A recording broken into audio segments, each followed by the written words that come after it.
जय श्री राधे कृष्णा। लक्ष्मी नारायण भगवान की जय। ओम नमो भगवते वासुदेवाय नमः। प्रिय भक्तजनों, आज आप सुनेंगे ज्येष्ठ मास महात्म्य की कथा का अध्याय 10। तो इस अध्याय में आप जानेंगे सिद्धार्थ सप्तमी व्रत के उद्यापन की विधि, ब्रह्मा द्वारा कहा गया भगवान सूर्य का नाम स्तोत्र और जम्बूद्वीप में सूर्य नारायण की आराधना के 3 प्रमुख स्थान, दुर्वासा मुनि का सांप को श्राप देने का वर्णन, उद्यापन की विधि बताते हुए श्री ब्रह्मा जी बोले, याज्ञवल्क्य, सिद्धार्थ सप्तमी व्रत के अनंतर दूसरे दिन स्नान, पूजन, जप तथा हवन आदि करके भोजक, पूर्णावेता और वेद पारंगत ब्राह्मणों को भोजन कराकर लाल वस्त्र, दूध देने वाली गायें, उत्तम भोजन तथा जो पदार्थ अपने को प्रिय हो वह सब मध्याह्न काल में भोजकों को दान देने चाहिए। यदि भोजक ना प्राप्त हो सके तो प्राणिक को और प्राणिक नाम मिल सके तो सांबे जानने वाले मंत्र विद्ध ब्राह्मण को वह सभी वस्तुएं देनी चाहिए। मुने, ये सिद्धार्थ सप्तमी के उद्यापन की संक्षिप्त विधि है। इस प्रकार भक्तिपूर्वक 7 सप्तमी का व्रत करने से अनंत सुखों की प्राप्ति होती है और 10 असमेघ यज्ञ का फल भी प्राप्त होता है। इस व्रत से सभी कार्य सिद्ध हो जाते हैं। गरुड़ को देखकर सर्प आदि की तरह कुष्ठ आदि सभी रोग इसके अनुष्ठान से दूर भागते हैं। व्रत नियम तथा तप करके 7 सप्तमी को व्रत करने से मनुष्य विद्या, धन, पुत्र, भाग्य, आरोग्य और धर्म को तथा अंत समय में सूर्य लोक को प्राप्त करता है। इस सप्तमी व्रत की विधि का जो श्रवण करता है अथवा उसे पढ़ता है वह भी सूर्य नारायण में लीन हो जाता है। देवता और मुनि भी इस व्रत के महात्म्य को सुनकर सूर्य नारायण के भक्त हो गए हैं। जो पुरुष इस आख्यान का स्वयं श्रवण करता है अथवा दूसरों को सुनाता है वह दोनों सूर्य लोक को जाते हैं। रोगी यदि इसका श्रवण करे तो रोग मुक्त हो जाता है। इस व्रत की जिज्ञासा रखने वाला व्यक्ति अभिलषित इच्छाओं को प्राप्त करता है और सूर्य लोक को जाता है। यदि इस आख्यान को पढ़कर यात्रा की जाए तो मार्ग में विघ्न नहीं आते और यात्रा सफल हो जाती है। जो कोई भी जिस पदार्थ की कामना करता है वह उसे निश्चित ही प्राप्त कर लेता है। गर्भिणी स्त्री इस आख्यान को सुने तो वह सुखपूर्वक पुत्र को जन्म देती है। बंध्या अर्थात बांझ अगर इसे सुने तो संतान प्राप्त करती है। याज्ञवल्क्य, ये सब कथा सूर्य नारायण ने मुझसे कही थी तथा मैंने आपको सुना दी। अब आप भी भक्तिपूर्वक सूर्य नारायण की आराधना करें, जिससे सभी यातक यानी पाप नष्ट हो जाएं। उदित होते ही जो अपनी किरणों से संसार का अंधकार दूर करके प्रकाश फैलाते हैं, वे द्वादश आत्मा सूर्य नारायण ही जगत के माता पिता तथा गुरु हैं। आदित्य पुत्र भगवान सूर्य आप पर प्रसन्न हो। ब्रह्मा जी आगे बोले, याज्ञवल्क्य, भगवान सूर्य जिन नामों की स्तुति से प्रसन्न होते हैं मैं उनका वर्णन करता हूँ, तुम ध्यानपूर्वक सुनो। नित्य, रवि, अर्क, भानु, भास्कर, मतंग, मार्तंड तथा विवस्वान नामों से युक्त भगवान सूर्य को मेरा नमस्कार है। आदिदेव, रश्मिमाली, दीपाकर, दीप्त, अग्नि तथा मिहिर नामक भगवान आदित्य को मेरा नमस्कार है। हे आदित्य के पुत्र भगवान सूर्य, आप प्रभाकर मित्र, गोप्ती अर्थात किरणों के स्वामी तथा दिक्पति नाम वाले हैं। आपको मेरा नित्य नमस्कार है। दाता विदाता, अर्म्या, वरुण, पूषा, भग, मित्र, पर्जन्य, अंशुमन नाम वाले भगवान सूर्य को मेरा प्रणाम है। हितकृत अर्थात संसार का कल्याण करने वाले, धर्म तपन, हरिताश्व अर्थात हरे रंग के अश्वों वाले विश्वपति भगवान सूर्य को नित्य मेरा नमस्कार है। विष्णु, ब्रह्मा, त्र्यंबक अर्थात शिवात्म स्वरूप सप्त है। हे सप्तकेशो, आपको मेरा नमस्कार है। अद्वितीय एक चक्र रथ अर्थात जिनके रथ में एक ही चक्र है, ज्योतिषपति, हे सर्व प्राण वर्त सभी प्राणियों का भरण पोषण करने वाले, आपको मेरा नित्य नमस्कार है। समस्त प्राणी जगत का हित करने वाले शिव और आरती हर अर्थात दुख विनाशी, पद्म प्रबोध अर्थात कमल को विकसित करने वाले, वेद आदि मूर्ति भगवान सूर्य को नमस्कार है।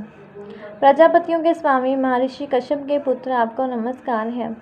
भीम पुत्र तथा पावक नाम वाले तारासुत, आपको नमस्कार है। भीषण, कृष्ण, अदिति पुत्र तथा लक्ष्य नाम वाले भगवान सूर्य को बार बार नमस्कार है। श्री ब्रह्मा जी ने कहा, याज्ञवल्क्य, जो मनुष्य सायंकाल और प्रातःकाल इन नामों का पवित्र होकर पाठ करता है वह मेरे समान ही मनवांछित फलों की प्राप्ति करता है।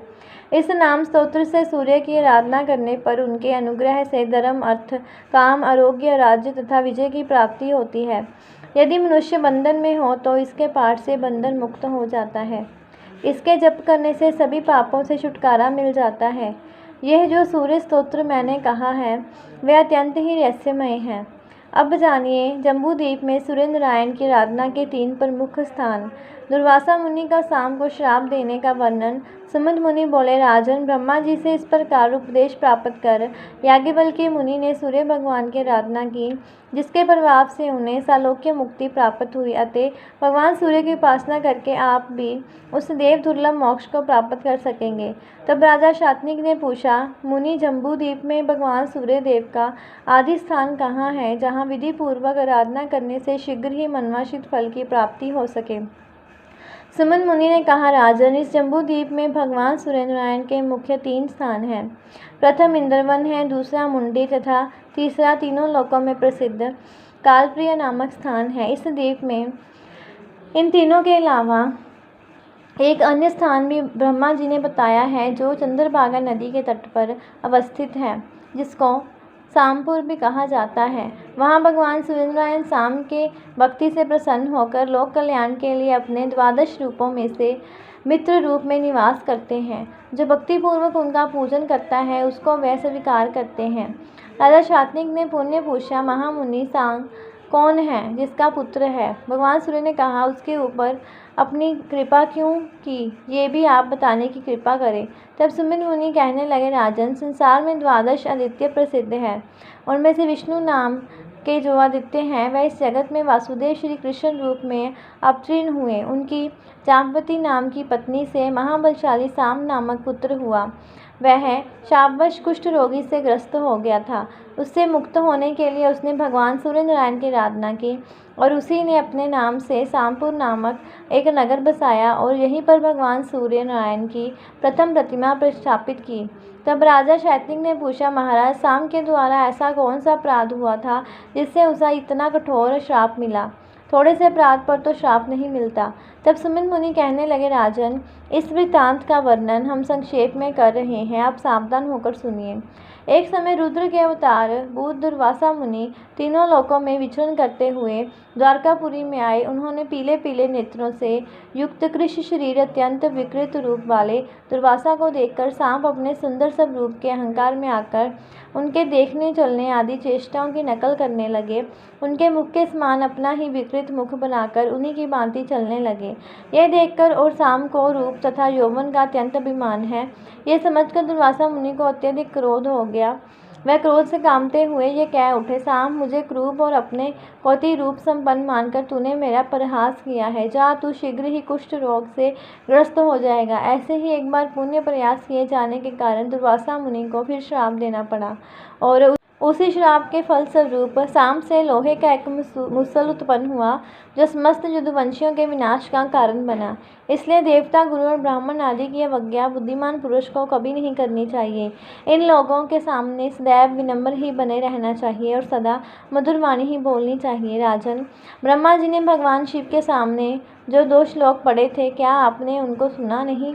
इन श्लोकों का हिंदी अनुवाद है, जो धर्मात्मा है तथा जिसने सम्मान एवं क्रोध पर विजय प्राप्त कर ली है, विद्या से युक्त और विनम्र है, दूसरों को संताप नहीं देता, अपनी स्त्री से संतुष्ट है तथा प्राय स्त्री का परित्याग करने वाला है, ऐसे मनुष्य के लिए संसार में किंचन मात्र भी भय नहीं है।